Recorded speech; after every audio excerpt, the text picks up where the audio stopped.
Hi dear viewers and subscribers, welcome back to our GROS Edutainment channel. Foundational Literacy and Numeracy లో భాగంగా 1-2 తరగతులకు బోధించే ఉపాధ్యాయులకు 2వ సంవత్సరం శిక్షణా కార్యక్రమాన్ని మనం ప్రారంభించుకోబోతున్నాం. ఈ శిక్షణలో భాగంగా తెలుగుని ఎలా బోధించాలి అనేది ఇప్పుడు మీకు నేను తెలియజేయబోతున్నాను.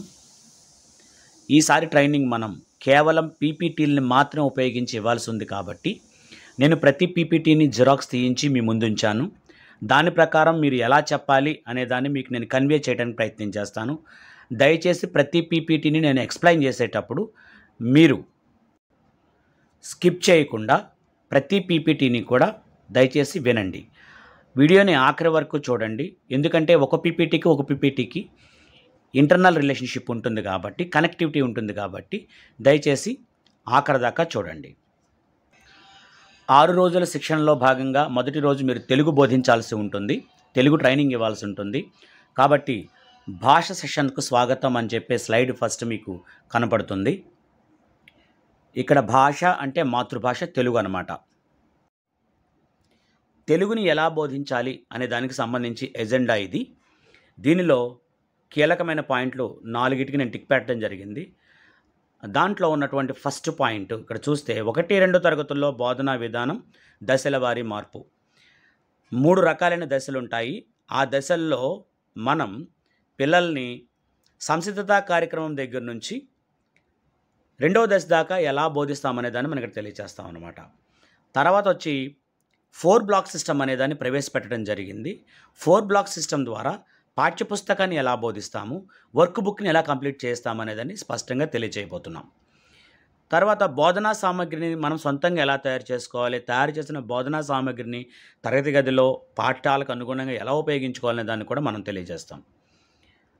పాఠ్య ప్రణాళిక, నమూనా పాఠ్య ప్రణాళికని మనం నేర్చుకుని ఇక నుంచి ప్రతి పాఠానికి మనం పాఠ్య ప్రణాళిక ఎలాగా తయారు చేసుకోవాలనే విషయాన్ని కూడా నేర్చుకుంటాం. ఇది ప్రధానమైనటువంటి ఎజెండా.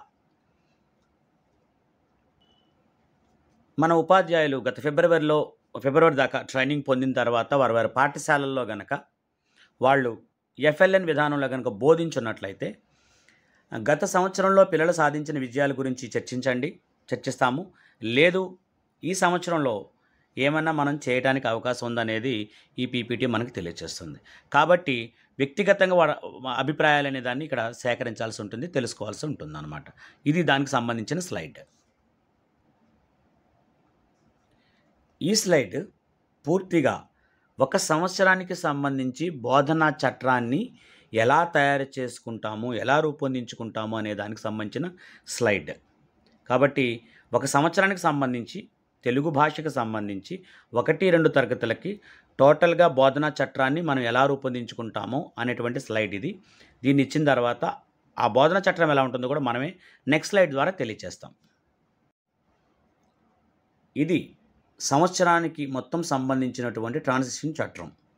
దీనిలో మనం ఏం చేస్తామంటే ముందుగా అంచనా వేస్తాం పిల్లల్ని. దేని ద్వారా అంచనా వేస్తాం? సంసిద్ధతా మేళా ద్వారా అంచనా వేస్తాం. దాంట్లో భాషకు సంబంధించిన కృత్యాలన్నీ మీ అందరికీ తెలిసిందే. దాని ద్వారా మనం మీ అందరికీ తెలుసు విద్యా ప్రవేశ్ అనేటువంటి రెడీనెస్ ప్రోగ్రామ్ 1వ తరగతి వాళ్ళకి కండక్ట్ చేస్తాము. అలాగే రెడీనెస్ ప్రోగ్రామ్ అనేది 2వ తరగతి వాళ్ళకి కండక్ట్ చేస్తాము. సుమారు ఈసారి 60 రోజుల కార్యక్రమంగా దీన్ని మనం నిర్వహించబోతున్నాం. ఫేజ్ 2కి వచ్చేసరికి ఇంతకుముందు చెప్పుకున్నాం కదండి 3 దశలు. ఫేజ్ 2కి వచ్చేసరికి టెక్స్ట్ బుక్ పరిచయం అనేది చేస్తూ ఉంటాం. దాంట్లో మనం అక్షరాలని, అంకెలని పిల్లలకి పరిచయం చేస్తాం. తర్వాత ఏం చేస్తాం? దాని యొక్క కాంప్లెక్సిటీ అనేది తర్వాత రాబోయేటువంటి 3వ దశలో పిల్లలకి ఇంప్లిమెంట్ చేస్తాం. దీని ద్వారా పిల్లలు ఇనిషియేట్ అయ్యి అక్షరాలని, అంకెల్ని నేర్చుకొని దాని ద్వారా పదాలు, వాక్యాలు తయారు చేసే స్థాయికి పిల్లలు పెరుగుతారు. ఇది అంచనా. మళ్ళీ ఆఖరిలో అంచనా వేస్తాము. దాన్ని కూడా సంసిద్ధతా మేళా నిర్వహించడం ద్వారా ఆ విద్యార్థుల యొక్క ఉన్న స్థితి నుంచి ఉన్నత స్థితిని మనం లెక్కింపు చేస్తాము. ఇది పాఠశాలలో ఇన్పుట్ ట్రాన్సిషన్ చట్రానికి సంబంధించినటువంటి అంశం. ఇందాక మనం 6th స్లైడ్లో ఉన్న అంశాన్ని మనం ఇక్కడ కొంచెం విపులీకరించాము. దాంట్లో మీరు గమనిస్తే మొదటి 1-2 నెలల్లో పిల్లల్లో ఏ రకమైనటువంటి దశని మనం చూస్తామంటే సంసిద్ధత దశని చూస్తాం. దీంట్లో మనకి పిల్లలకి నేర్పించే తరగతి గదిని పరిచయం చేయటం, తరగతి వాతావరణాన్ని పరిచయం చేయటం, అలాగే కొన్ని రకాలైన శబ్ద జ్ఞానాలను అందించటం, అక్షరాలని అర్థం చేసుకునేలా చేయటం, వాళ్ళకి కొన్ని సూచనలు, అలాగే వాళ్ళకి కొన్ని కమెంట్స్ అనేవి మనం ఇవ్వటం అనేది జరుగుతుంది. అది సంసిద్ధతకి సంబంధించింది. 2, 3 నెలలు అంటే దశ 2. రెండవ దశకు వచ్చిన తర్వాత దీన్ని ఎఫ్ఎల్ఎన్ దశ అని చెప్పేసి అనడం జరుగుతుంది. దీంట్లో ముందుగా మౌఖిక భాష అంటే పిల్లలు వారి యొక్క అనుభవాలని, వారి యొక్క అనుభూతుల్ని, కథల్ని చెప్పగలిగేటువంటి స్థితి. అదే పఠనానికి సంబంధించి ఇక్కడ మనం గమనించాల్సిన విషయం ఏంటంటే కోడింగ్, డీకోడింగ్ అనే దాన్ని మనం ఇక్కడ వాళ్ళకి అందించడం అనేది జరుగుతుంది. గ్రహణ శక్తికి సంబంధించి కథని అర్థం చేసుకుని మనం అడిగే చిన్న చిన్న ప్రశ్నలకి సమాధానం చెప్పటం. వ్రాయడానికి సంబంధించి వారు అర్థం చేసుకున్న దాంట్లో కొన్ని రకాలైనటువంటి అక్షరాలను మనం ఏమైతే వారికి పరిచయం చేశామో వాటిని రాసే ప్రయత్నం చేయగలగటం, అలాగే ఆ అక్షరాన్ని అక్షరమాలలో ఎక్కడుందో గుర్తించడం అనేది చేయటం. This is called 4 block system. గుర్తుపెట్టుకోవాల్సింది. తర్వాత ఇక్కడికి వచ్చిన తర్వాత కాంప్లెక్సిటీ పెరిగిందండి. చదవడం అనేది గ్రేడ్ 1లో పేరాను, గ్రేడ్ 2లో కథను ధారాళంగా చదవడం దాకా ఆ కాంప్లెక్సిటీ అనేది పెరగటం జరిగింది. రాయడం దగ్గరికి వచ్చేసరికి గ్రేడ్ 1లో పదాలు రాయగలగటం, గ్రేడ్ 2లో వాక్యాలు రాయగలగటం అనేది ఈ కాంప్లెక్సిటీ పెరుగుతుందన్నమాట. అంటే ఇది 1 నుంచి 2 నెలలు సంసిద్ధతా కార్యక్రమాలు, ఇది 2వ దశ ఎఫ్ఎల్ఎన్ కార్యక్రమం. మనం అనుకున్నాం కదండి ఇంతకుముందు చట్రంలో వాళ్ళకి అక్షరాలని, అంకెలు నేర్పుతామని.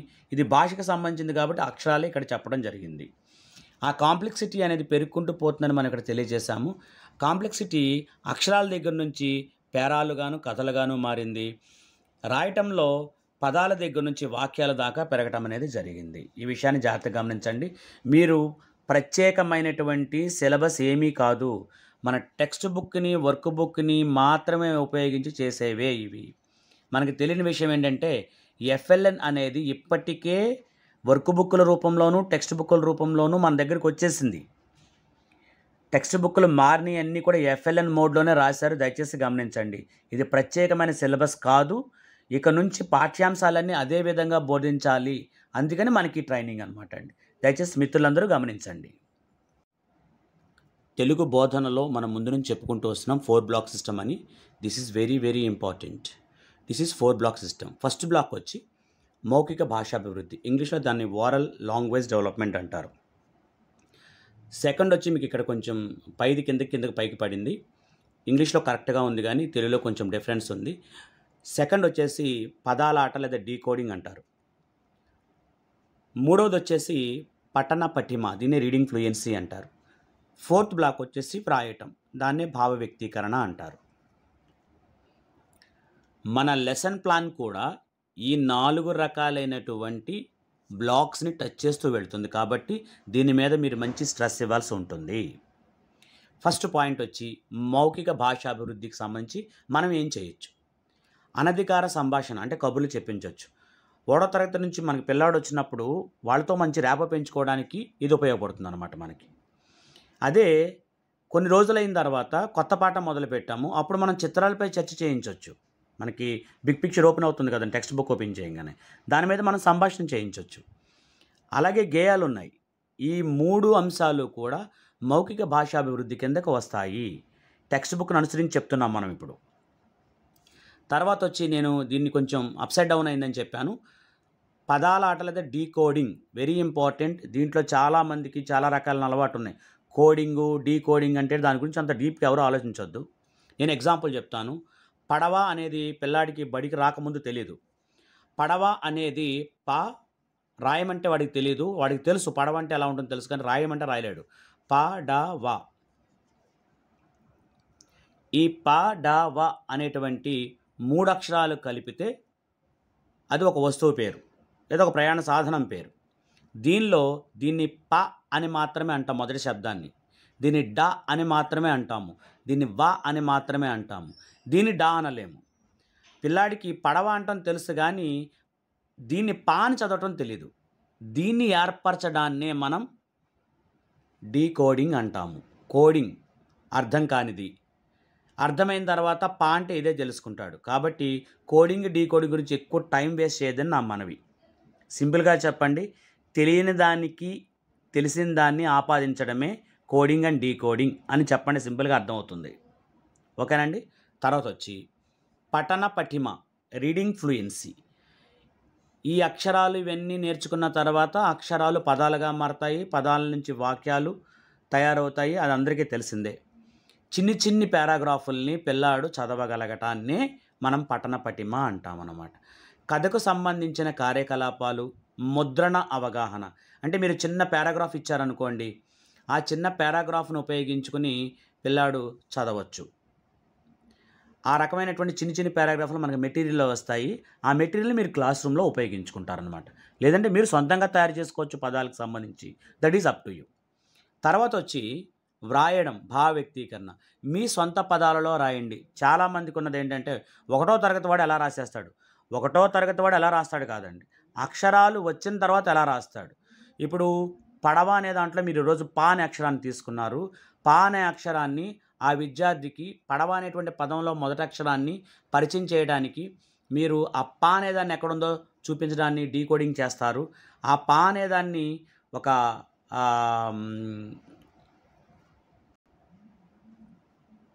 ఇక్కడ చూపించాను చూడండి, ఇటువంటి దాంట్లో పా ఎక్కడుందో గుర్తుపట్టమంటాము. సో వాడు గుర్తుపడతాడు. ఇలాగ అనేక రకాలైనటువంటి దాంట్లో అనేక రకాలైనటువంటి ఎక్కువ పాలు ఎక్కడున్నాయి ఇలా చూపిస్తాం అనమాట. ఈ ఒక్క అక్షరాన్ని చదవటం కూడా పఠన పటిమే అవుతుంది ప్రారంభ దశలో. అది గుర్తుపెట్టుకోవాల్సిన విషయం. ఇక పదాలని మన కాంప్లెక్సిటీకి పెరిగే కొద్దీ వ్రాయడం అనేది ఎక్కువ ఉంటుంది. ఈ ఒక్క అక్షరాన్ని రాయగలిగితే చాలు. దీనికోసం మనం వర్క్ బుక్ని వాడుకుంటాము, గుర్తుపెట్టుకోండి. వ్రాయడం మొత్తం అంతా కూడా వర్క్ బుక్ను వాడుకుంటాము. దీనికి ప్రత్యేకించి మీరు ఏమీ చేయక్కర్లేదు. ఈ 3 అంశాలు టెక్స్ట్ బుక్లో జరుగుతాయి, ఈ అంశము వర్క్ బుక్లో జరుగుతుంది. కాబట్టి ఇది వర్క్ బుక్ని టెక్స్ట్ బుక్ని డీవియేట్ అయ్యే కార్యక్రమం మాత్రం ఎట్టి పరిస్థితుల్లోనూ కాదు. దయచేసి అందరూ గ్రహించాల్సిన విషయం. 4 బ్లాక్ సిస్టమ్ని ఇంతకుముందు చూసిన దాంట్లో 4 బ్లాక్ సిస్టమ్ని ఉపయోగించి మన తరగతి వారి కృత్యాలను ఎలా ఫ్రేమ్ చేసుకోవాలి అనేదాన్ని ఇక్కడ ఇవ్వటం జరిగింది. మర్చిపోకుండా అంశం ఏంటంటే, తరగతి ప్రారంభంలో 10 నిమిషాలు స్వేచ్ఛ ఆటలకి అవకాశం ఇవ్వాలి. మొదటి 10 నిమిషాలు క్లాసులోకి వచ్చి లెర్నింగ్ కార్నర్స్లో వాళ్ళకి నచ్చిన గేమ్ వాళ్ళు ఆడుకుంటారు. దాని తర్వాత 10 నిమిషాలు కబుర్లు. ఇందాక చెప్పుకున్నాం, మనం కబుర్లో భాగంగా మనం ఏమేమి వాడవచ్చు అనేది చెప్పుకున్నాము. అవి చిత్రాలపై చర్చ కావచ్చు, గేయాలు కావచ్చు, అనధికార సంభాషణ ఏదైనా కావచ్చు. అదొక 10 నిమిషాల సేపు ఉంటుంది. ఇప్పుడు దీన్ని మనం ఎలా నిర్వహిస్తామంటే పెద్ద సమూహంలో నిర్ణయిస్తాము. ఇక్కడ పాఠ్యపుస్తకం ఇవ్వటం జరిగింది. పాఠ్యపుస్తకంలో మనం మౌఖిక భాషాభివృద్ధిలో భాగంగా చిత్రాలపై చర్చ, అది టెక్స్ట్ బుక్లోనే కదండి ఉండేది. దాని తర్వాత వచ్చి గేయాలు, అవి కూడా టెక్స్ట్ బుక్లో ఉన్నాయి. అందుకని ఇక్కడ మీకు పాఠ్యపుస్తకం ఇవ్వటం జరిగిందనమాట. తర్వాత వచ్చి ఈ రెండింటిని చేంజ్ చేసుకోమని చెప్పాను నేను. కాబట్టి ధ్వని సంబంధిత అవగాహన, వర్ణమాలలు, అది గుణింతాల చార్ట్ చదవటం, దానికి సంబంధించినటువంటి పద నిర్మాణానికి సంబంధించినటువంటి ఆటలు, లాంగ్వేజ్ గేమ్స్ మీకు ఉంటాయి ఇవి. దీన్ని మనం ఎలా కండక్ట్ ఇది 25 నిమిషాల పాటు మనం కండక్ట్ చేయాలి. దాన్ని ఎలా కండక్ట్ చేయాలంటే 2 సమూహాలుగా పాఠ్యపుస్తకము మరియు వర్క్ బుక్. పాఠ్యపుస్తకంలోనూ చేసుకోవచ్చు, వర్క్ బుక్లోనూ చేసుకోవచ్చు అనమాట. దీనికి సంబంధించిన అంశాలను మనం ధ్వనికి సంబంధించి టెక్స్ట్ బుక్ కూడా అలాగే మీకు ఖచ్చితంగా ఇవ్వటం జరిగింది. టెక్స్ట్ బుక్లో కూడా మీకు ప్రతి చోట కూడా అక్షరాలకు సంబంధించి ఏ అక్షరాలు నేర్పాలనుకున్నారో అవన్నీ మీకు ఇవ్వటం జరిగింది. ఈ ఎక్సర్సైజ్ మీరు అక్కడ చేయించుకుంటారు. ఇక లాంగ్వేజ్ గేమ్స్ వస్తుంది, దాంట్లో మీరు తెలుసుకుంటారు. దీన్ని 2 లేదా 3 సమూహాల్లో మీరు చేసుకోవచ్చు. పాఠ్యపుస్తకం చేసేటప్పుడు 2 సమూహాలుగా విడగొట్టుకోండి. వర్క్ బుక్ని రాసేటప్పుడు కూడా 2 సమూహాలుగా విడగొట్టుకోండి. అది సరిపోతుంది. ఇక కథకు సంబంధించిన కృత్యాలు, 3వ బ్లాకు కథకు సంబంధించిన కృత్యాలు. ఇది దీన్ని ధారాళంగా చదవటం లాంటిది అనమాట అండి. దానికి సంబంధించి మనం పాఠ్యపుస్తకాన్ని ఇచ్చి పెద్ద సమూహం ద్వారా మనం దీన్ని చదివించవచ్చు. లేదా టీచర్ చదువుతుంటే పిల్లలు వేలిపెట్టి చూడటం అనేది జరుగుతుంటుంది. అది ఇక్కడ మనం చేయటం జరుగుతుంది. ఇది ఒక 20 నుంచి 25 నిమిషాల పాటు చేస్తాం. ఇక తర్వాత వచ్చిన తర్వాత వ్రాయడం. ఇది పూర్తిగా వర్క్ బుక్ని తరగతిలో వర్క్ బుక్ ఉపయోగించి మరి ఇంట్లో టెక్స్ట్ బుక్ ఉపయోగించి చేయాల్సింది. గుర్తుపెట్టుకోవాల్సిన అంశం. ఇది పెద్ద సమూహం అని ఇచ్చారు, పెద్ద సమూహం కాదు, ఇది ఇండివిజువల్ టాస్క్, ఇది వ్యక్తిగత కృత్యం. ఎందుకంటే ఎవరి వర్క్ బుక్ వాళ్ళు రాస్తారు కాబట్టి మన అబ్జర్వేషన్ మాత్రం తప్పనిసరిగా ఉండాల్సిందనమాట. 4 బ్లాక్ సిస్టంలో మనం ఉపయోగించిన సమయం గమనిస్తే కనుక 10, 10, 20, 20 + 50, 70 + 10, 80 నిమిషాల కార్యక్రమాన్ని మనం నిర్వహించడం అనేది జరుగుతుంది. ఇక్కడ మనం ఎక్కడా కూడా టెక్స్ట్ బుక్‌ని, వర్క్ బుక్‌ని డీవియేట్ కాలేదు. ఇందాక 4 బ్లాక్ సిస్టమ్‌లో ఇది ప్రత్యేకమైనటువంటి సిలబస్ అయితే కాదు. ఇది కేవలం పెడగాజీ మాత్రమే. ఇది కేవలం ఒక అప్రోచ్ మాత్రమే. ఈ అప్రోచ్ ద్వారా మనం పాఠాల్ని బోధించితే పిల్లలకి బాగా వస్తుంది. మరియు పిల్లలు చేయటానికి అనువుగా ఉంటుందనే ఉద్దేశంతోటి ఇంప్లిమెంట్ చేయటం జరిగింది. గమనించగలరు.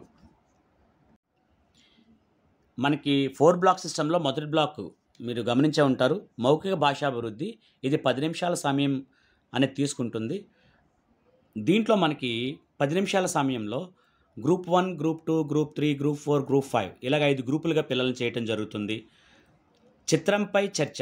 ఒక గ్రూప్‌కి ఏమి ఇస్తామంటే ఒక చిత్రాన్ని ఇచ్చి దానిపైన చర్చించమంటాం. అదే టెక్స్ట్ బుక్‌లో చిత్రం ఇచ్చి దానిపైన చర్చ. దాంట్లో మనం ఏం చెప్తాం? చిన్నది లేదా పెద్దది. దీంట్లో ఏవి చిన్నగా ఉన్నాయి, ఏవి పెద్దగా ఉన్నాయి, ఎవరు చిన్నగా ఉన్నారు, ఎవరు పెద్దగా ఉన్నారు అనే అంశాలని. ఇక గ్రూప్ 2కి వచ్చి విషయం లేదా అంశం. అది ఒక పండుగనా, లేకపోతే ఒక ఆహార పదార్థమా, లేకపోతే అదొక సాంస్కృతిక కార్యక్రమమా, అది ఋతువులా ఏంటి? పాఠ్యాంశాన్ని బట్టి దాంట్లో ఉన్న విషయాంశం గురించి మనం అడుగుతాం. ఫర్ ఎగ్జాంపుల్ దీపావళి అనేది ఏదైనా ఉందనుకోండి, అక్కడ మందులది కాలుస్తూ ఉంటారు కాబట్టి అది సంస్కృతికి సంబంధించినటువంటి అంశం. ఈ రకంగా దీంట్లో ఇమిడి ఉన్న విషయం ఏంటని మనం అడుగుతాం అనమాట. గ్రూప్ 3కి సంబంధించి వస్తువులు లేదా విషయాల పట్ల మనం చుట్టూ ఉన్న విషయాలు, ఫర్ ఎగ్జాంపుల్ దీని గురించి వాళ్ళు మాట్లాడగలగాలి. పుస్తకం దేనికి ఉపయోగపడుతుంది, ఫ్యాన్ లాభం ఏంటి, షూ వేసుకోవడం వల్ల ఏంటి, పెన్సిల్ని ఎందుకు వాడతావు, ఇలాంటి సమాచారాన్ని అంతా గ్రూప్ 3కి అందించడం జరుగుతుంది. గ్రూప్ 4కి సంబంధించి ఏంటంటే ఒక పరిస్థితిపై దీంట్లో ఉండే అంశాలు ఏంటంటే భావోద్వేగానికి పరిష్కారాల కోసం అభివృద్ధిపై దృష్టి పెట్టాలి. భావోద్వేగానికి సంబంధించినటువంటి అంశం కాబట్టి మీ నాన్నంటే నీకు ఎందుకు ఇష్టం, మీ అమ్మ అంటే నీకు ఎందుకు ఇష్టం, ఓకే, నీకు ఇంటికాడ ఏమైనా కుక్క పిల్లగానే ఏమైనా ఉన్నాయా, అదంటే నీకు ఎందుకు ఇష్టం, ఇలాంటివన్నీ కూడా భావోద్వేగాలకు సంబంధించినవి. తర్వాత వచ్చి పరిష్కారాల కోసం, వివిధ పరిష్కారాల కోసం అనేది ఇక్కడ ఇవ్వటం జరిగింది. నీ ఫ్రెండ్కి దెబ్బ తగిలితే నువ్వేం చేస్తావు? సో ఏదో ఒక పరిష్కార మార్గం, ఏదో ఒక సమస్య, నీ దగ్గర పెన్ లేకపోతే నువ్వేం చేస్తావు, పెన్సిల్, ఇలా రకాలైనటువంటి ప్రశ్నలు మనం ఇక్కడ అడగొచ్చు అనమాట. ఇక గ్రూప్ 5 వచ్చి సంఘటన. ఏదో ఒక సంఘటన మనం తీసుకోవచ్చు. ఉదాహరణకి రోడ్డు మీద ఏదైనా వెళ్తున్నప్పుడు పిల్లలు ఏదైనా ఒక చిన్న యాక్సిడెంట్ లాంటిది ఏదైనా జరిగిందనుకో, ఎందుకు జరిగి ఉండొచ్చు అనేటువంటి దాన్ని మనం ఆ పిల్లల్ని అడిగితే వాళ్ళు సమాధానం చెప్తారు. వేగంగా వెళ్ళటం వల్ల దేనికో దానికి మనం ఏదో ఒక సంఘటన మనం గుర్తు చేస్తే దానికి కారణాలు వాళ్ళు విశ్లేషించగలిగితే దానికి సంబంధించిన సంభాషణ అనమాట. అలాగా ఈ 5 రకాలైనటువంటి గ్రూపుల్లో ఈ 5 రకాలైన విషయాలను ఇచ్చి మౌఖిక అభివృద్ధి చేయడానికి పిల్లల్లో ప్రయత్నం చేయాలి. వాస్తవంగా మనం దీన్ని థర్డ్ బ్లాక్ కింద చెప్పుకోవడం జరిగింది.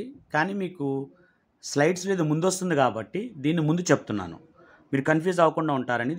మీ ఈ స్లైడ్ ముందు వచ్చేస్తుంది కాబట్టి మీకు ముందు చెప్తున్నాను.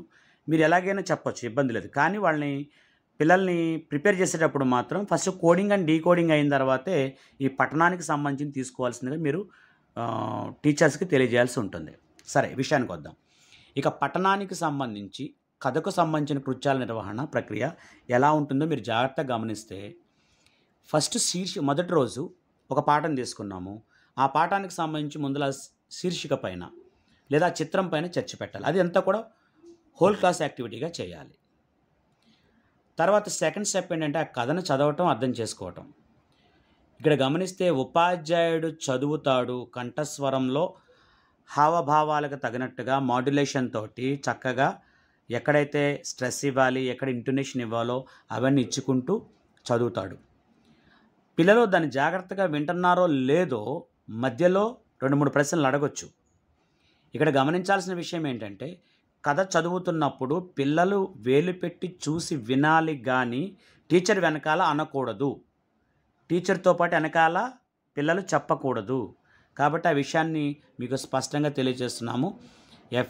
దానివల్ల సమస్య ఉంది. ఏంటంటే పిల్లలకి మెమరీ ఎక్కువ ఉంటుంది కాబట్టి వాళ్ళ చదవటం రాకపోయినప్పటికీ కూడా దాన్ని గుర్తుపెట్టేసుకుంటారు. కాన్సన్ట్రేషన్ పెంచడం కూడా వాళ్ళు ఏదో మిషన్ మోడ్లో నేర్చేసుకుంటారు తప్ప స్పష్టత అనేది ఉండదు. ఆ అక్షరం వచ్చిందో లేదో వాళ్ళకి తెలియదన్నమాట. అందుకని పిల్లల్ని వెనకాల చెప్పించడం అనేది చేయకూడదు. మనం చదివేటప్పుడు ఎప్పుడు చదివినా వాళ్ళు వింటూ పుస్తకంలో చూస్తూ వేలు పెట్టి చూస్తూ ఉండాలి.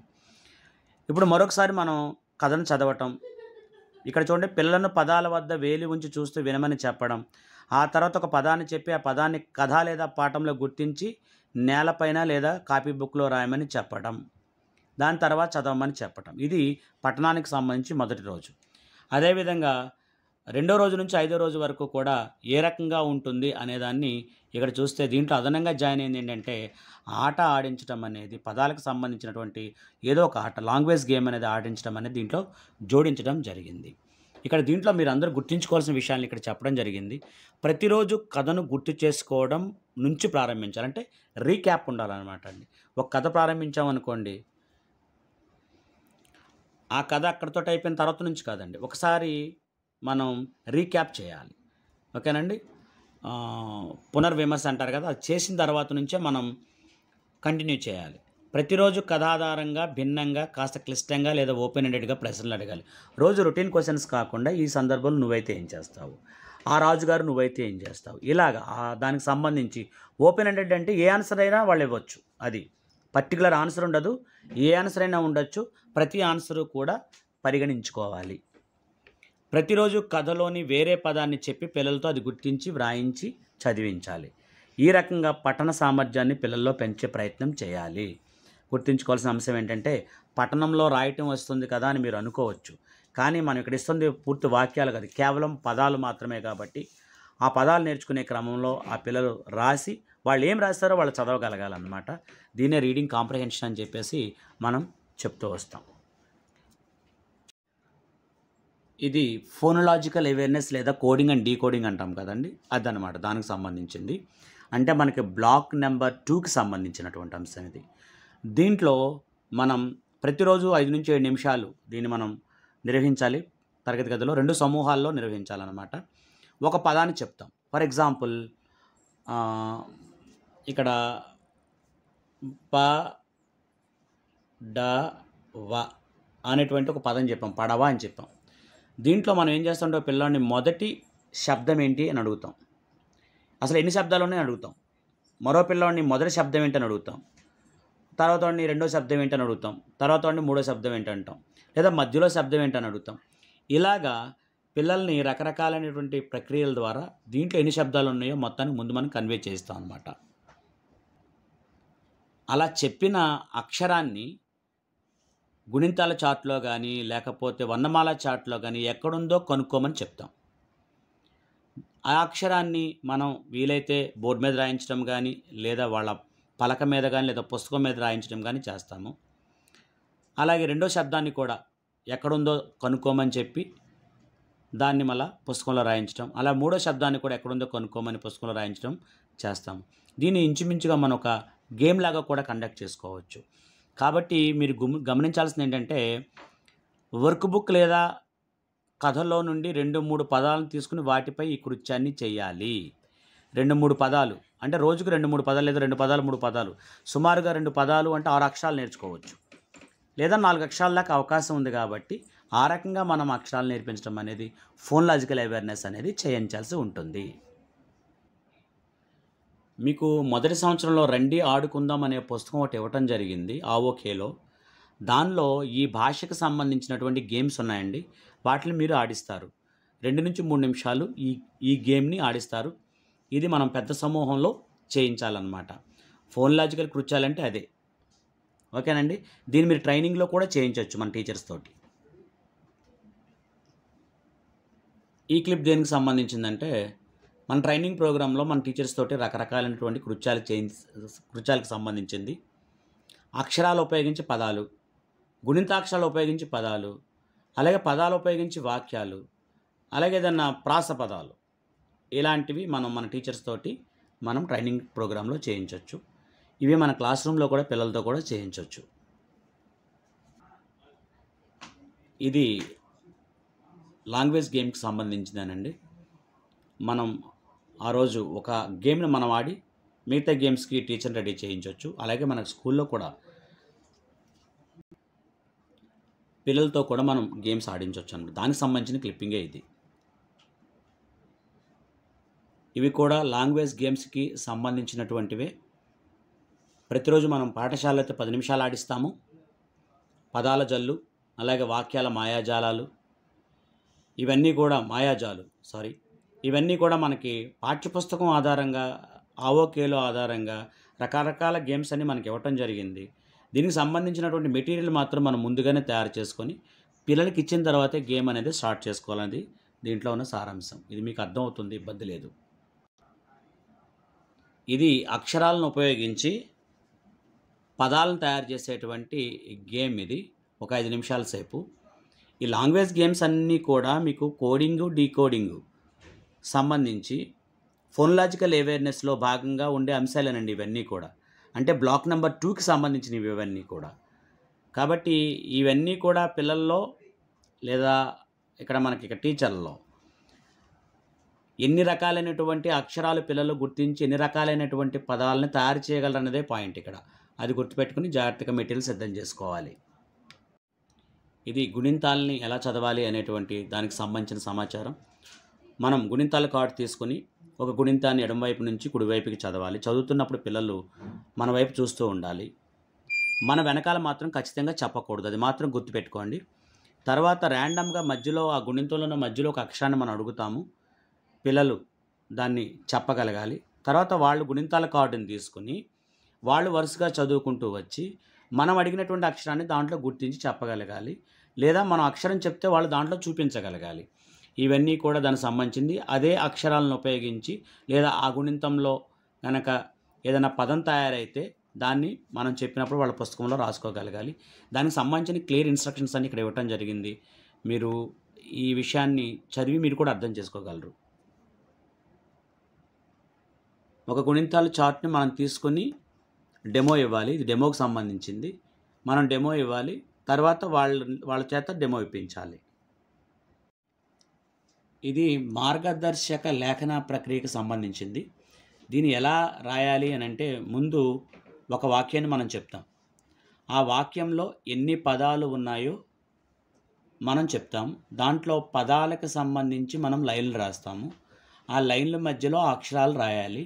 రాసే ముందు ఆ అక్షరాలు గుణింతాలతో కూడుకున్నట్లయితే ఆ గుణింతాలు ఎక్కడున్నాయి, ఆ గుణింతాల చార్ట్లో ఆ అక్షరాలు ఎక్కడున్నాయో చూసి దాన్ని బట్టే రాయాల్సి ఉంటుందన్నమాట. అది ఎలా ఉంటుంది ఇప్పుడు మీకు నేను చూపిస్తాను, చూడండి చిన్న ఎగ్జాంపుల్ తోటి. ఇక్కడ నేను రాయగలను అనేటువంటి ఒక సెంటెన్స్ ఉంది. పిల్లలకి ఏం చెప్తామంటే దీంట్లో ఎన్ని పదాలు ఉన్నాయి, నేను అనేది ఒక పదం, రాయగలను అనేటువంటి పదం. ఇలా 2 లైన్లు మనం రాస్తాము. దాంట్లో నేను అనేది రాయాలి. ఇప్పుడు ఏం చేస్తామంటే నేనులో ఎన్ని అక్షరాలు ఉన్నాయి, 2 అక్షరాలు ఉన్నాయి. ఆ 2 అక్షరాలు గుణింతాల చార్ట్లో పిల్లలు ఎతికి పట్టుకోవాలి. ఎక్కడున్నాయో చూసి పట్టుకున్నప్పుడు నే కనిపెడతాడు. తర్వాత నువ్వు రాస్తాడనమాట. తర్వాత రాయగలను అనేదాన్ని గుణింతాల చార్ట్లో రా గుర్తిస్తాడు. ఎన్ని అక్షరాలు, 5 అక్షరాలు, 5 శబ్దాలు. కాబట్టి యా, తర్వాత గా, తర్వాత లా, తర్వాత ను. అలా పిల్లలు వెతికి గుణింతాల చార్ట్లో ఆ అక్షరాలు ఎక్కడున్నాయో గమనించి రాయాల్సి ఉంటుంది. ఇది మనం చెప్పినటువంటి పదం, రాసినటువంటి పదం కాదు, చెప్పినటువంటి పదం. పిల్లలు అది రాశారు, వాళ్ళే వెతికి పట్టుకున్నారు. ఇది ఆదర్శ రకమైనటువంటి లేఖనం. అంటే మనం కాపీ రైటింగ్ కాదు, ఇది గుర్తుపెట్టుకోవాల్సిన విషయం. ముఖ్యంగా సామగ్రి అభివృద్ధికి సంబంధించి మనకి పారాగ్రాఫ్ కార్డ్ని ఎలా తయారు చేసుకోవాలో ఇవ్వటం జరిగింది. దీన్ని మన పాఠ్యం అనుగుణంగా మనం తయారు చేసుకోవచ్చు. మనకి కిట్లో ఇవి రావటం జరిగింది. ఒకసారి మీరు పరిశీలన చేయండి. వాక్యానికి సంబంధించినటువంటి పారాగ్రాఫ్కి సంబంధించినటువంటి కార్డ్స్ మీకు ఇవ్వటం జరిగింది. వాటిని ఉపయోగించి మనం ఏం చేయొచ్చు అనేది దీంట్లో స్పష్టంగా మీకు ఇవ్వటం జరిగింది. ఇది పదాల కార్డులకు సంబంధించింది. ఇక్కడ పదాలు అంటే మనకున్నటువంటి పారాగ్రాఫ్లోని నామవాచకాలు, క్రియలు, విశేషణాలు గుర్తించేటువంటి ప్రక్రియ ఇది. దీనికి సంబంధించి కనీసం 20 నుంచి 25 కార్డులు తయారు చేసుకోవాలి. ఇవన్నీ మీరు చదివితే మీకు సమగ్ర అభివృద్ధిని ఎలా తయారు చేసుకోవచ్చు అనేది మీకు అర్థమవుతుంది క్లియర్గా.